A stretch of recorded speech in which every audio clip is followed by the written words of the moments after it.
J'ai acheté un appartement au Paraguay et ça s'est vraiment pas passé comme prévu. Mais pour vous raconter tout ça correctement, va falloir que je remonte depuis le début. C'est parti. Mai 2023, après des dizaines d'heures de recherche, ma décision est prise, je pars m'installer au Paraguay. J'en avais tout simplement marre de la France, marre de ma routine, marre de l'insécurité et marre d'être à mon compte pour au final devoir refiler plus de la moitié à l'État. Alors j'ai pris mes billets d'avion, j'ai préparé mes papiers et me voilà parti pour l'aventure. J'arrive au Paraguay en septembre, mais je m'installe définitivement à la capitale en novembre. Et tranquillement, je commence à chercher des appartements. L'avantage quand vous cherchez des appartements, c'est qu'après, sur les réseaux sociaux, on vous envoie plein de publicités pour plein de projets différents. Donc je commence à visiter un appartement, 2 appartements, 3 appartements. Et je commence à voir et à découvrir un petit peu le marché immobilier à Asunción. Évidemment, tous les agents immobiliers me parlent du nouveau projet avec une haute rentabilité, la meilleure du marché. Bon, vous l'aurez compris, c'est du jargon d'agent immobilier. On a pareil en France quand on regarde sur Le Bon Coin. Toutes les annonces sont à haute rentabilité et pourtant quand on visite, on se rend compte que c'est pas exceptionnel. Ici c'est un petit peu la même chose qu'en France, on vous fait des belles promesses mais il n'y a pas forcément grand chose derrière. On vous promet du 10% de rentabilité au Paraguay, mais laissez-moi vous dire que c'est assez peu réaliste. Effectivement, vous pouvez monter à 8-10% de rentabilité, mais non seulement ça va demander de choisir des projets particuliers, des bons projets, des projets bien placés, et en général, si vous achetez un appartement tout neuf, le 8-10%, vous pouvez l'oublier. Ah ouais, vous le saviez pas? Ici, la plupart des appartements sont vides. Par exemple, ici, c'est un appartement de 2 chambres Airbnb, jamais occupé. Ici, c'est un studio Airbnb, jamais occupé. Dans cet immeuble, il y a 10 appartements par étage. Et à mon étage, on est seulement 3. Et je connais d'autres étages où il y a seulement une personne. Allez, on retourne dans le passé. Donc non, c'est pas impossible d'avoir de la bonne rentabilité au Paraguay, mais par contre, sur des appartements tout neufs clés en main, c'est clairement irréaliste. Malgré ça, c'est pas forcément déconnant d'acheter un appartement au Paraguay, même si la rentabilité est faible. Ça vous permet d'avoir un pied-à-terre sur place, d'avoir une adresse, ou même d'habiter directement dedans la plupart de l'année. Donc je continue les recherches, je fais pas mal de visites et on me fait plein de propositions. Je vais vous montrer pas mal de documents intéressants et je vais vous les expliquer. Ok, donc le premier document que je vais vous montrer, c'est ce document. Donc c'est pour un immeuble qui s'appelle Elysium. Donc c'est un projet qui est prévu pour 2026. Donc là, grosso modo, voilà, ça décrit rapidement le projet. Donc 29 étages, etc. Un branding assez sympa. L'immeuble aura une piscine, un smart parking, etc. Bon, ça c'est assez commun à tous les immeubles. Ils vous mettent ça en avant, mais en réalité, vous allez trouver des standards comme ça à peu près pour tous les immeubles du centre. On a des petits visuels 3D assez sympas. Bon, évidemment, ça rend toujours un petit peu moins bien en vrai, mais en général, ça donne quand même une petite idée. Ça a l'air plutôt cool. Et donc, ce qui est bien sur ce genre de documents, c'est qu'ils vont vous donner donc là, étage 10, département C, appartement C, donc superficie 74 mètres carrés, une chambre avec balcon. Et donc là, on a un plan précis. Donc ça, c'est super bien pour pouvoir vous projeter. Vous avez les mesures exactes, vous savez un petit peu près comment vous allez placer le canapé, la cuisine, la chambre, etc. Donc voilà, pour ce genre de document, c'est vraiment bien foutu. Ils vous mettent le prix en dollars juste en dessous, donc 94 400 dollars. Ouais, bon, pour un projet, une chambre. Moi, je trouve ça un petit peu cher, sachant que c'est un projet qui se termine dans 2-3 ans. Mais pour un appart de ce standing, ouais, c'est à peu près dans ces prix-là, à partir de 90 000 dollars. Donc voilà, très intéressant d'avoir ce genre de document. Ça vous permet d'avoir les mesures exactes, de vous rendre compte sans même visiter l'appartement. Et évidemment, il faudra toujours vous renseigner un petit peu sur le constructeur, sur les finitions, etc. Mais ça vous permet déjà de vous projeter sur la composition de l'appartement. Deuxième brochure que je voulais vous montrer, donc c'est celle de Civis Alpha. Donc celle-là également très bien faite. Donc là, ça présente grosso modo visuel 3D de l'immeuble. Il ressemble plus ou moins à ça en vrai. Il n'y a pas de brun, mais il est blanc partout. Il n'y a pas les plantes comme ça. Mais voilà, grosso modo, il ressemble quand même à peu près. C'est plutôt pas mal. Ensuite, la localisation. Ce coup-ci, c'est un petit peu mieux foutu. Donc on voit les grosses artères. Donc là, on a Shopping des Sols ici, Paseo La Galleria ici, Santa Teresa dont je vous parlais juste là. Là, c'est une autre avenue qui s'appelle Lilio qui est super connue. Donc, on est plutôt bien placé. On n'est pas plein centre, mais on est quand même très bien placé. Donc là, ils vous mettent un petit peu toutes les commodités à proximité. Ils vous mettent des visuels 3D qui donnent envie. Honnêtement, pour avoir vu en vrai toutes ces commodités, c'est relativement proche de la réalité. La piscine est vraiment très belle. Le jacuzzi, il n'est pas comme ça. Il est en hauteur. Il n'est pas à même le sol. Mais ça ressemble vraiment à la réalité. Pour le coup, c'est vraiment bien foutu. Donc là, c'est super intéressant. On a les dispositions des étages. Donc on voit qu'on a plusieurs types d'appartements. Donc on a le A, le B et le C, donc A, B, C et le D aussi. Donc ça c'est de type studio. C'est des appartements avec une seule pièce, le lit n'est pas séparé. Ensuite on a F, G, H, E qui seront une chambre. Donc on a plusieurs dispositions d'une chambre. Voilà, à voir selon ce que vous préférez. Et ensuite on a le J et le I qui sont donc des 2 chambres, donc 100 mètres carrés environ. Donc ça vous permet vraiment de savoir un petit peu comment va être réparti l'immeuble. Est-ce que vous voulez avoir l'appartement du milieu, ce qui n'est pas forcément peut-être optimisé parce que c'est juste en face des ascenseurs. Potentiellement il y a du bruit le soir. Est-ce que vous voulez avoir l'appartement du bout, mais bon, ça c'est du 2 chambres, c'est pas le mieux. Sur du 1 chambre, le H et le E, en vrai c'est pas mal. Vous êtes le plus loin possible du couloir, vous avez la chambre qui est séparée. En vrai, pour moi, sur du 1 chambre, ça serait sans doute les mieux possibles. Et au niveau de studio, ça serait sans doute le A ou le B qui serait sans doute les meilleurs. Ensuite, du niveau 13 à 15, c'est légèrement différent, même c'est plus ou moins la même chose. On a un appartement, le K, qui fait quasiment tout l'étage en fait. Simplement, c'est un giga appartement de 166 mètres carrés. Ensuite, on a les commodités tout en haut. Donc là, on a la piscine qu'on a vu en 3D, le jacuzzi qu'on a vu en 3D. Donc là, c'est un espace qu'on appelle un kincho, qui est séparé en 2 parties. C'est un espace pour faire des barbecues, etc., qui est séparé. Honnêtement, très très bien, vous pouvez le louer. En général, vous le louez, ça coûte environ 30 € pour une soirée complète. Ça inclut le ménage. Donc vous faites la fête avec vos amis, vous payez 30 €. Vous pouvez le diviser, ça vous coûte quasiment rien. Et vous laissez tout en l'état. Il y a quelqu'un qui vient nettoyer le lendemain matin. Donc ça, c'est très pratique. Un petit espace pour les enfants, des sanitaires, des douches, etc. Une salle de sport. Et du coup là, une partie terrasse également.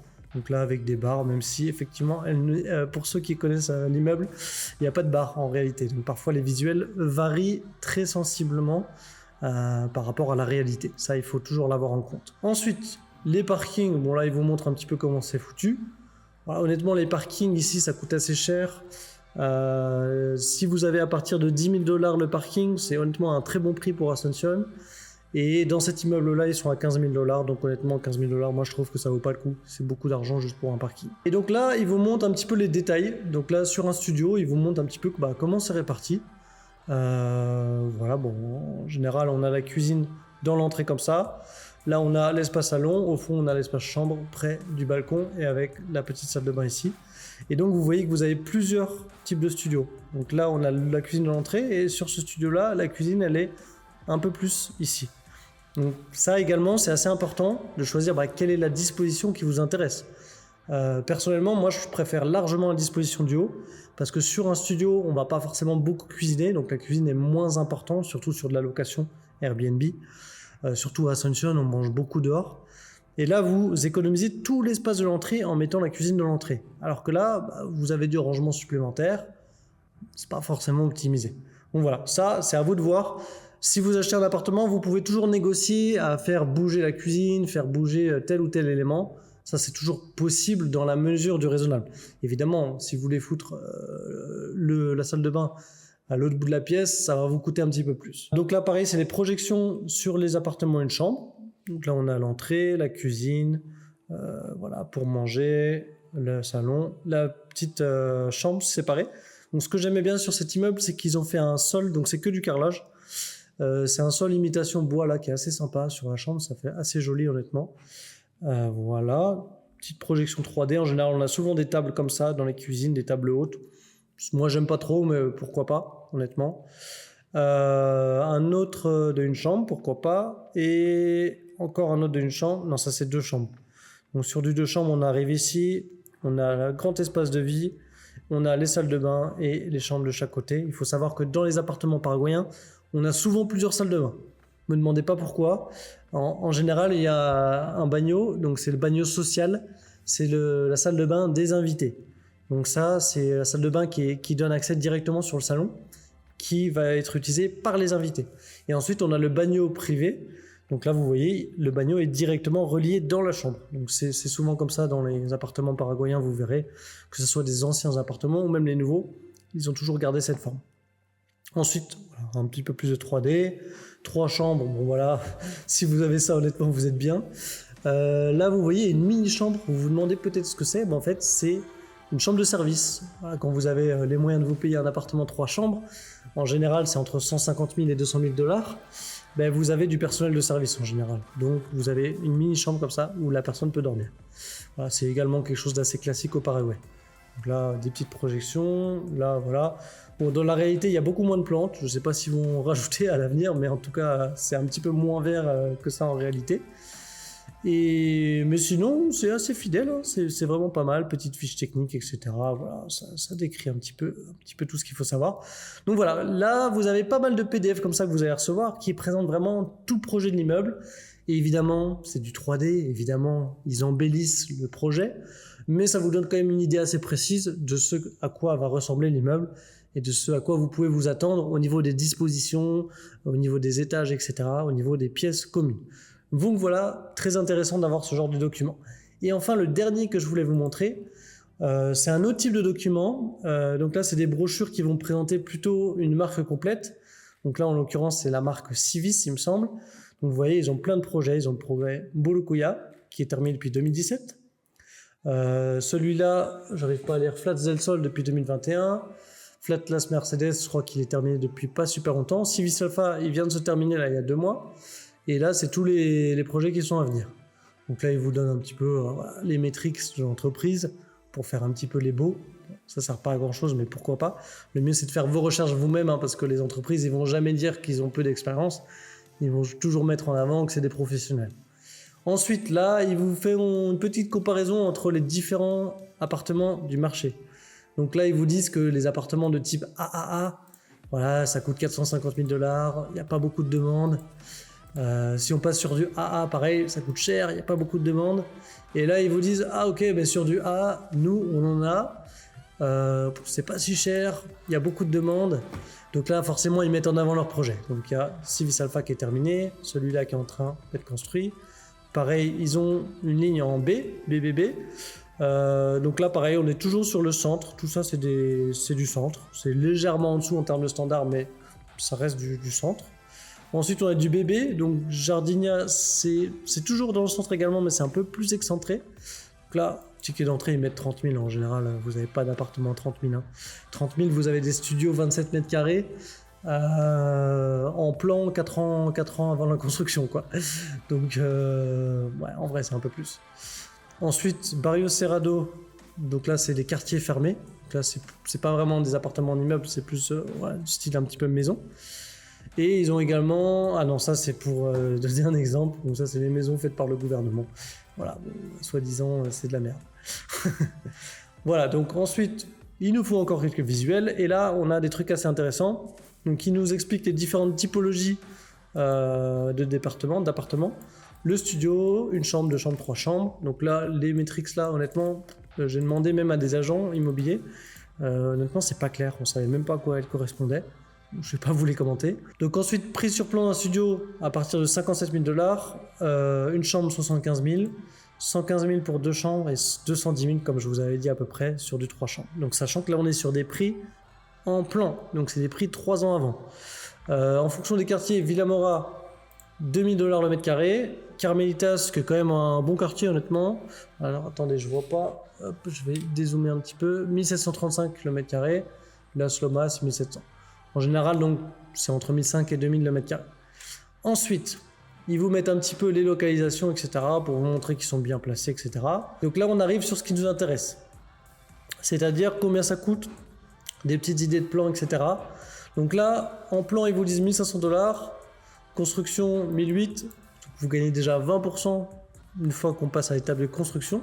C'est pour ça qu'ils vous incitent à mort à acheter un plan parce que, soi-disant, c'est rentable. Oui, c'est rentable. Mais il faut quand même bien choisir et il faut attendre plusieurs années. Et enfin, quand c'est terminé, environ 2000 $ le mètre carré.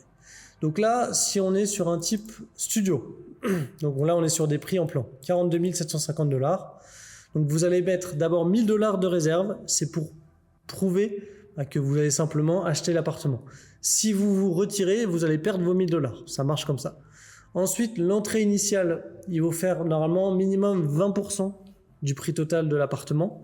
Donc là, on serait, techniquement, on serait sur même un petit peu plus, on serait sur du 8500 $. mais vu qu'on avait l'entrée de 1000, ça fait 8000 au total, donc on est à peu près cohérent. Donc ils prennent rarement moins de 20%, c'est le strict minimum en général. Ensuite, les quotas, c'est les paiements mensuels. Donc ils vont vous proposer un plan de paiement mensuel. Si vous faites un plan de moins de 2 ans, 24 mois maximum, vous allez pouvoir payer sans frais l'appartement en général, ils vous font du sans frais.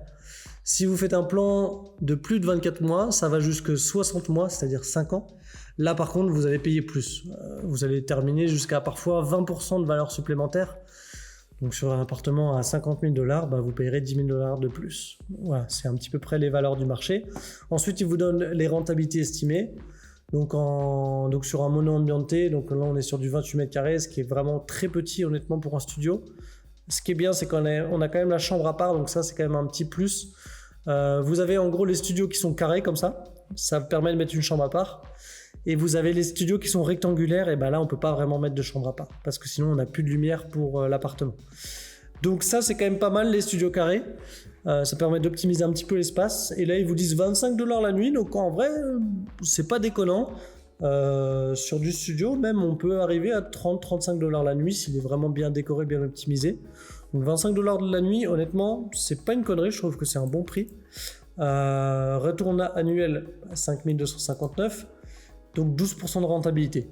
Alors là il faut savoir que ça va dépendre si vous arrivez à louer toute l'année. Le marché locatif à Asunción, c'est pas non plus le meilleur marché, voilà. Donc 12%, honnêtement, moi je dirais c'est plutôt 5-6 que 12%, mais bon, ça c'est ce qu'ils essaient de vous vendre. Ensuite, renta conventionnelle, c'est si vous louez à une personne, c'est des contrats d'1 an en général. Donc ils disent 389 $, donc 4 millions de guaranis. Ok, ouais, ça me paraît à peu près correct. Sur du meublé par contre, il faut que ça soit meublé. Sur du meublé studio comme ça, 4 millions de guaranis, c'est à peu près réaliste. Sur du petite taille comme ça, j'aurais tendance à dire quand même légèrement moins, peut-être 3,5 millions. Ça va dépendre s'il est vraiment bien situé, etc. Donc là on arrive sur du 5,6%, ce qui moi me choque pas. Je trouve que pour le coup là-dessus, je trouve pas que ça soit mentir. Je trouve que c'est assez réaliste. Donc ils nous font la même chose sur une chambre. Ils arrivent quasiment au même pourcentage et moi je peux vous dire que c'est pas tellement vrai. Plus vous allez avoir un appartement grand, plus votre rentabilité va baisser. En général, c'est toujours les studios qui sont le plus rentables. Vous voyez, vous allez payer votre appartement, là c'est 20 000 $ de plus en plan. Si c'est terminé, ça sera 30 000 $ de plus.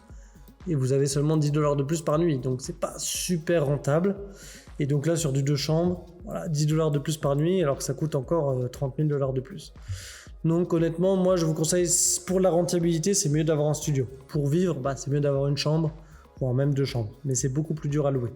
Mais soi-disant, ils vous disent que c'est les mêmes rentas. Moi, je trouve que c'est pas tout à fait correct.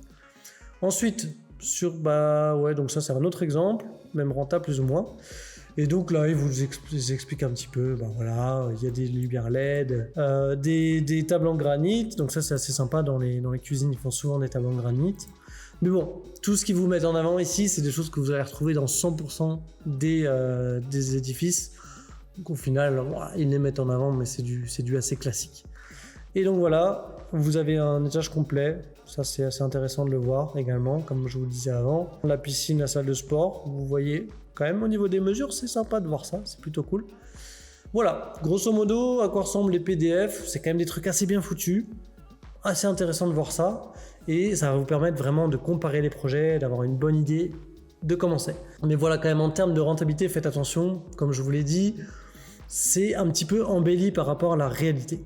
Également, il vous parle de Better Muebles, donc c'est une entreprise qui va vous fournir des appartements tout meublés. Alors, il me semblait que le package complet de meublage d'appartements, c'était 10 000 $, donc c'est quand même assez cher. Ça permet d'avoir des petits designs assez sympas, comme ça en bois, avec pas mal de rangements, etc. Moi, j'ai vu des appartements entièrement ameublés comme ça, je trouvais que c'était un peu too much. Je trouvais que c'était pas super beau non plus. Donc pourquoi pas passer par ce genre d'entreprise, mais faites bien la sélection, honnêtement.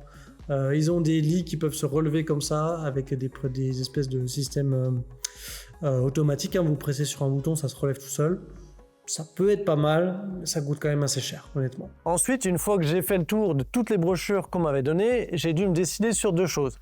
Premièrement, quel quartier je souhaitais habiter et deuxièmement, quel immeuble je souhaitais choisir. Parce qu'il y a plein d'entreprises de construction qui sont toutes différentes, qui ont des standards différents et des qualités de finition également un petit peu variables. Ma première option, c'était la banlieue proche d'Asunción. Donc que ce soit Fernando Norte, la zone de Luque, mais plutôt la zone au sud de Luque. Et ça, franchement, c'est des très bonnes zones parce qu'elles se trouvent à moins de 15 minutes de voiture du nouveau centre, donc des zones très intéressantes.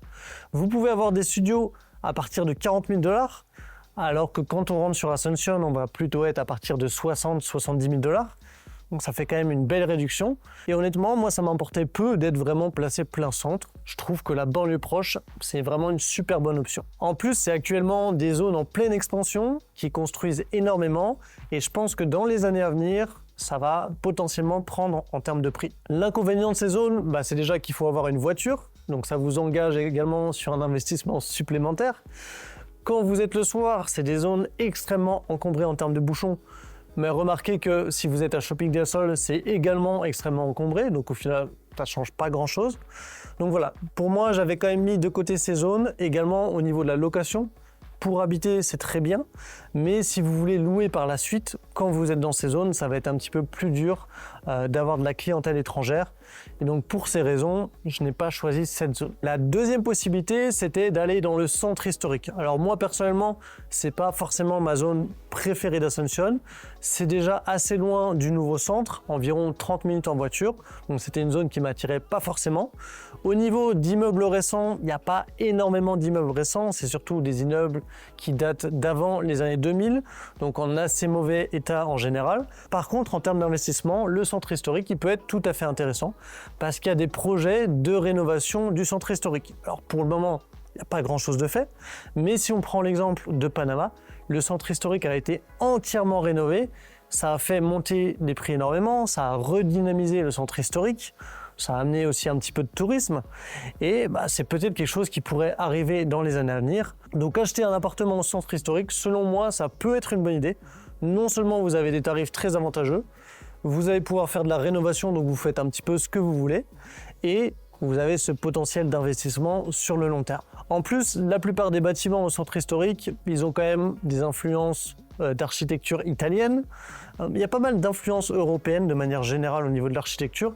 Donc rénover, ça peut vraiment être très joli. Troisième possibilité, on avait deux quartiers comme le quartier Las Mercedes ou le quartier Jara. Alors c'est deux quartiers qui sont un bon compromis entre le centre historique et le nouveau centre. Ils sont à peu près entre les deux. Au niveau des infrastructures, c'est des quartiers assez calmes, plutôt résidentiels. Il faut noter qu'on a l'école française qui est dans le barrio Jara. On a l'école américaine qui est juste à côté. Donc c'est des quartiers où on va avoir pas mal de familles internationales, des familles paraguayennes plutôt aisées. Donc si vous avez des enfants, honnêtement, c'est des très bons choix pour être en appartement ou même potentiellement en maison. Vous avez également pas mal de commerces, même si c'est pas la zone d'activité principale. Personnellement, voilà, vu que j'ai pas encore d'enfants, cette zone pourrait m'intéresser plus tard, mais moi je trouvais qu'elle était un petit peu chère par rapport à ce que je recherchais. Dernière possibilité, vous avez simplement la zone rectangulaire du nouveau centre, Villa Mora, Recoleta, Iguazati, Barrio San Jorge, Borocoya, voilà, Los Laureles également. Donc ça, c'est des très bons quartiers, je vous les conseille tous. Évidemment, plus vous allez être proche des shopping centers, plus ça va être cher. Shopping del Sol, Paseo La Galeria, c'est les plus chers avec également le shopping Mariscal. Mais si vous vous éloignez un tout petit peu, par exemple à Iguazati, si vous allez un petit peu en direction de Fernando de la Mora, honnêtement, c'est des zones très sympathiques et les prix baissent au fur et à mesure que vous vous éloignez des shoppings. Donc ça peut quand même être intéressant. Pour les prix de cette zone-là, on est en général entre 1500 et 2000 $ au mètre carré. 2000 $ au mètre carré, c'est vraiment à 5 minutes du shopping. 1500, c'est quand vous vous éloignez 15, 20, 25 minutes à pied. Au final, c'est vraiment cette zone que j'ai choisie. Alors, comme je vous l'ai dit, c'était pas forcément ma zone prioritaire, mais je me suis dit que si plus tard, je voulais potentiellement acheter une maison et louer mon appartement, ça serait intéressant d'avoir de la demande étrangère. Et si vous voulez avoir de la demande étrangère en termes de location, si vous n'êtes pas dans le nouveau centre, Vous aurez de la demande, bien sûr, mais elle sera beaucoup plus faible. C'est des gens qui auront moins d'argent et donc ce sera plus difficile de trouver de la location intéressante. Bon, maintenant que j'avais choisi la zone, il fallait choisir le type d'immeuble. Et là, franchement, c'est pas facile du tout parce qu'il y en a absolument partout qui poussent dans tout Asunción. Mon premier constat, c'est que je voulais pas acheter sur plan. Il y a énormément de personnes qui vont vous dire d'acheter sur plan parce que c'est des super rentabilités, etc. Moi, personnellement, j'aime pas trop cette idée. Déjà, il va falloir attendre minimum 3 ans de construction. En général, il y a toujours du retard, donc c'est plutôt 4 ans, 4 ans et demi. C'était le cas pour l'appart que j'ai acheté au final. Ensuite, parfois, il y a des entreprises qui font faillite. On m'a raconté plusieurs histoires de Français qui avaient investi dans des appartements sur plan. Et au final, ils ont tout perdu. Donc ça, c'est quand même un petit peu bête. Alors évidemment, en prenant des précautions, etc., on peut l'éviter. Mais si vous êtes débutant dans l'investissement, acheter sur plan, ça peut quand même présenter quelques risques. Donc pour ces raisons, j'ai décidé de me concentrer sur des appartements qui étaient déjà terminés ou alors sur des appartements qui terminaient dans moins de 6 mois. Alors au début, j'ai visité quelques immeubles qui étaient déjà terminés et en fait, je me suis rendu compte que c'était pas du tout intéressant. Parce que quand vous achetez sur plan, vous avez des prix préférentiels. Au fur et à mesure que la construction avance, les prix d'immeubles vont monter avec et quand l'immeuble va être officiellement terminé, les prix vont encore monter.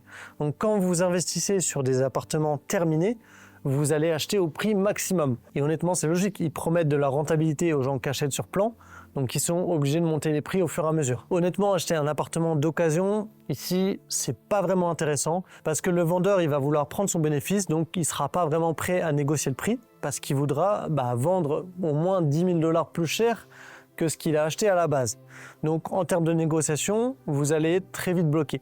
Ensuite, dans les appartements que j'ai visités, moi personnellement, j'en ai trouvé qui étaient vraiment en très mauvais état, alors que ça faisait que 2 ans ou 3 ans qu'ils avaient été terminés. Cela pour 2 raisons. Première raison, le syndic de copropriété, c'est eux qui gèrent l'immeuble et parfois ils ont fait des mauvais calculs. Donc ça va dépendre des entreprises.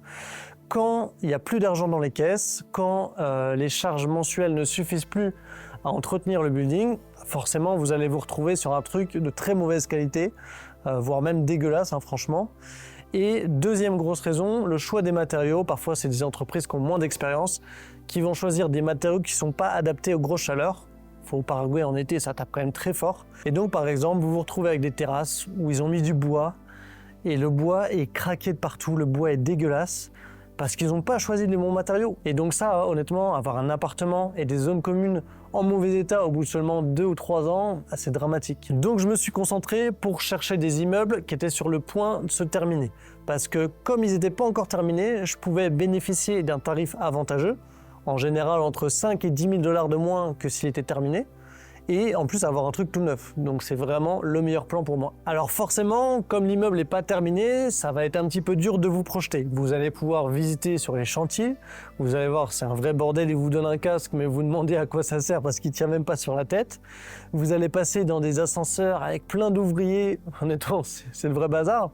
Et en plus la spécialité des gens du BTP ici, c'est de prendre des pauses. Vous allez voir, ils sont tous en pause toute la journée. Bon, quand il y a le chef de chantier qui est là, ça rigole pas. Mais je peux vous dire qu'ils sont pas super efficaces. Bon, petite anecdote à part, vous allez pouvoir visiter les bâtiments en construction et en général, ils ont des appartements témoins, donc vous allez pouvoir un petit peu contrôler les finitions. Ce qui est intéressant, si un appartement vous intéresse, vous pouvez demander de visiter des appartements d'immeubles déjà terminés qui ont été faits par le même constructeur. Comme ça vous permet de vous rendre compte dans la réalité comment sont les finitions, est-ce que ça vous convient. Le Paraguay, ça reste quand même un petit pays. La réputation ici, c'est très important. Donc en parlant un petit peu à gauche à droite, en faisant des visites, vous allez vite vous rendre compte si une entreprise est sérieuse, si elle fait du bon travail, si elle a une bonne réputation. Et vous allez au fur et à mesure affiner vos recherches et éliminer certaines entreprises. Par exemple, j'ai visité pas mal d'appartements de l'entreprise Core Art. Alors c'est une bonne entreprise honnêtement, mais moi je trouvais que les salles de bain, elles ne correspondaient pas du tout à ce que je recherchais. Je trouvais que elles n'étaient pas très bien optimisées, elles n'étaient pas forcément très belles. Par contre, Core Art, ils ont des espaces communs qui sont assez sympas. Donc voilà, chaque entreprise va avoir des avantages, des inconvénients. Ça sera à vous de faire votre propre choix. Finalement, je me suis orienté vers l'immeuble qui s'appelle Civis Alpha, dont on a vu la brochure juste avant. Moi, c'était vraiment un de mes coups de cœur sur toutes les visites que j'ai faites. Je trouvais que c'était un des meilleurs. En termes déjà de finition, très propre. En termes de zone commune, vraiment très beau. J'ai vraiment adoré cet immeuble.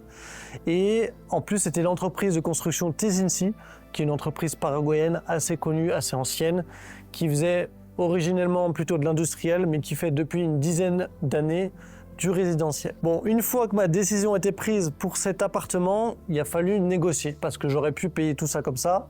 Mais bon, c'est toujours plus intéressant de négocier. Alors il se trouve qu'il restait seulement un studio à vendre, et moi j'étais quand même super intéressé, je voulais pas qu'il me passe sous le nez. Donc voilà, j'ai négocié par principe. Moi c'est un de mes principes, toujours négocier, c'est vraiment la base. Mais j'ai pas été super agressif. Donc il était listé à 69 000 $ et quelques, on a vu sur le document juste avant. Et j'ai proposé 65 000, ils ont accepté. Donc tout est bien qui finit bien. Honnêtement, je pense qu'on aurait pu baisser peut-être dans les 60, peut-être un tout petit peu plus, 61, 62, 63. Je crois qu'en prix, en plan, donc, il y a 3 ans, il était entre 50 et 55 000. Connaître les prix en plan, c'est pas toujours facile, mais en parlant aux bonnes personnes, vous allez pouvoir les connaître et ça va vous donner une idée de la marge de négociation que vous allez avoir. Moi, ce que je vous conseille, il y a plein d'appartements en construction à Asunción. N'hésitez pas à faire des offres ultra agressives. Vous allez manger des refus, c'est certain. Par contre, c'est comme ça que vous allez faire des bonnes occasions. Alors moi, j'ai fait une négociation qui était un peu légère, on va dire, mais j'avais vraiment le coup de cœur pour cet immeuble. C'était vraiment celui-là que je voulais. Il restait plus qu'un appartement. Donc voilà, c'est pour ça aussi que je voulais faire une offre qu'ils acceptent. Donc j'ai été un petit peu moins agressif que si j'avais eu 10 propositions qui me plaisaient. Donc voilà, j'ai acheté l'appartement, la construction était finie 2 mois plus tard, et 2 mois plus tard, les appartements similaires aux miens se revendent 72 000 $, sachant que j'ai payé 65 000. Donc on va dire que je suis déjà positif, même si le marché immobilier à Asunción n'est pas ultra liquide, même si c'est pas super facile de vendre des appartements. Sur le papier, en tout cas, j'ai fait, entre guillemets, une bonne affaire. Concernant les démarches pour l'achat de l'appartement, moi, c'est un petit peu comme en France, c'est des démarches assez classiques, un contrat à signer. Personnellement, j'ai fait tout vérifier par un avocat qui s'y connaît très bien, qui connaît très bien toutes les familles, toutes les entreprises du Paraguay. Donc, il m'a énormément rassuré là-dessus. Il m'a dit que l'entreprise qui faisait Civis Alpha était une entreprise très sérieuse, très connue, des gros noms du Paraguay. Donc voilà, tout de suite, ça m'a un petit peu rassuré. D'ailleurs, petit aparté, si vous passez par Sébastien et moi pour faire vos papiers au Paraguay, on vous inclut également toute la liste de nos contacts sur place. Donc on vous donne vraiment tous les contacts intéressants qui pourront vous aider, notamment si vous voulez faire des achats immobiliers, si vous voulez acheter une voiture, etc. On vous fournit tous les gens qu'on connaît, c'est des gens de confiance qui vous aideront énormément sur place. Bon, maintenant que j'avais signé le contrat, il fallait faire les virements. Là, c'était un petit peu compliqué. Je suis passé par Wise parce que ma banque française me disait qu'il travaillait avec Wise.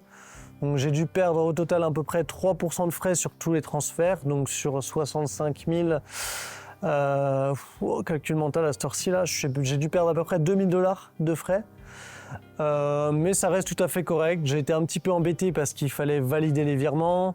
Mon nom sur mon passeport était différent de mon nom sur ma banque. Il n'y avait pas tous les prénoms. J'ai perdu 2 semaines d'attente pour tout changer. Ils m'ont demandé des preuves de salaire, simplement, d'où venait l'argent. Ça, c'est des mesures assez classiques qui sont communes quasiment à tous les pays. Donc voilà, c'est un petit peu chiant pour virer l'argent, mais au final, ça se fait quand même assez bien. Finalement, on arrive au 30 avril, la date d'inauguration du bâtiment. Et là, mon appartement n'est pas fini. Donc là, petite surprise assez négative, je suis obligé d'attendre un petit peu plus longtemps, le temps qu'il fasse les finitions dans l'appartement. Bon, je suis un petit peu embêté, mais c'est pas grave, je loue un Airbnb en attendant parce que j'avais rendu mon autre appartement. La chose qui était bien, c'était que dans le contrat, ils avaient mis une clause qui me versait des dommages et intérêts par jour de retard. Donc je touchais 0,03% de la somme totale en dommages et intérêts journaliers. Donc ça faisait 20 $ par jour de toucher pour chaque jour de retard. Au final, ils ont terminé avec 1 mois et demi de retard, donc autant vous dire que j'étais pas content, mais bon, je touchais quand même 20 $ par jour, ce qui était mieux que rien, même si j'aurais quand même préféré rentrer un petit peu plus tôt dans l'appartement. Alors, pourquoi est-ce qu'ils ont eu du retard ? Simplement, pour vous expliquer l'histoire, il y a mon appartement qui est un studio. Juste à côté, il y avait un appartement avec 2 chambres. Au début, il y avait une personne qui avait acheté l'appartement 2 chambres, 100 mètres carrés environ, et qui avait acheté le studio et qui avait fait une jonction entre les deux. Donc, il voulait faire un giga appartement. Et en fait, cette personne avait versé du coup une seigna, donc comme on appelle ça en français, un déposit. J'ai plus le mot en français là. Donc j'ai trouvé, ça se dit une caution. Donc cette personne avait versé une caution, elle s'est retirée, donc elle a perdu sa caution. Mais du coup, les appartements étaient remis en vente. Le problème, c'est que le 2 chambres et le studio, ils étaient maintenant reliés. Et du coup, ils ont dû tout refermer, ils ont dû rechanger toutes les dispositions des pièces parce qu'ils avaient adapté pour la personne. Et du coup, c'est pour ça que j'ai eu 2 mois de retard. Alors par contre, un conseil ici au Paraguay, tous les gens qui sont commerciaux, que ce soit dans l'immobilier, pour les voitures, etc., ne leur faites pas confiance. C'est des gens qui sont payés à la commission, c'est des gens qui vous diront tout ce que vous voulez entendre. Moi, quand j'ai essayé de négocier, on m'a raconté vraiment des conneries. Alors, je suis pas non plus idiot, je me suis rendu compte que c'était complètement faux. Mais on m'a dit, oui, t'inquiète pas, ça c'est possible. Ensuite, le mec m'a dit qu'il avait pris sur sa commission pour que je puisse négocier mon prix. Il m'a dit qu'il avait fait pour 5 000 $ de travaux juste pour changer 2 tuyaux parce que j'avais demandé à changer la cuisine de place. Attends, pour changer 2 tuyaux, c'est pas 5 000 $ de travaux.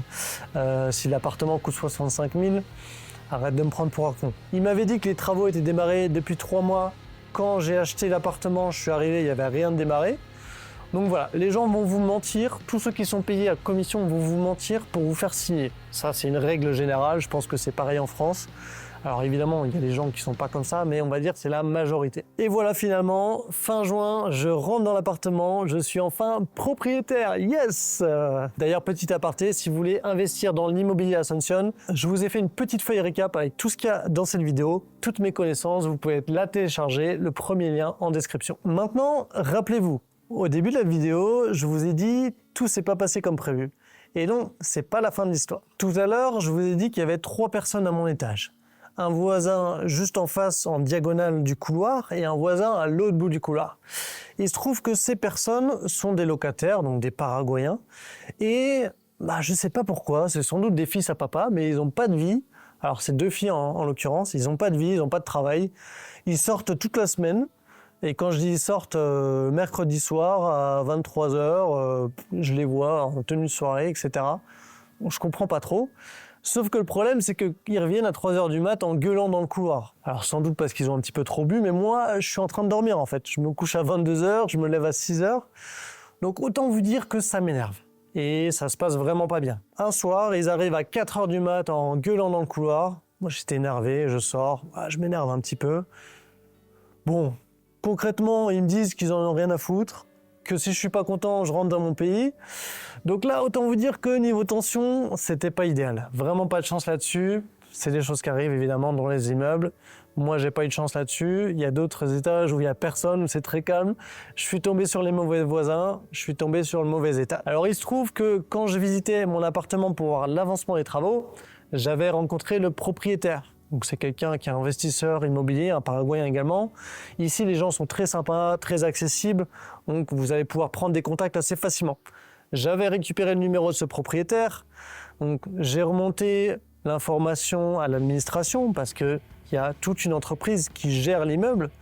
J'ai remonté l'information au propriétaire et donc là, je suis en train de déposer une plainte formelle avec des preuves, des vidéos comme quoi c'est le bordel tous les soirs. Ils mettent la musique à fond.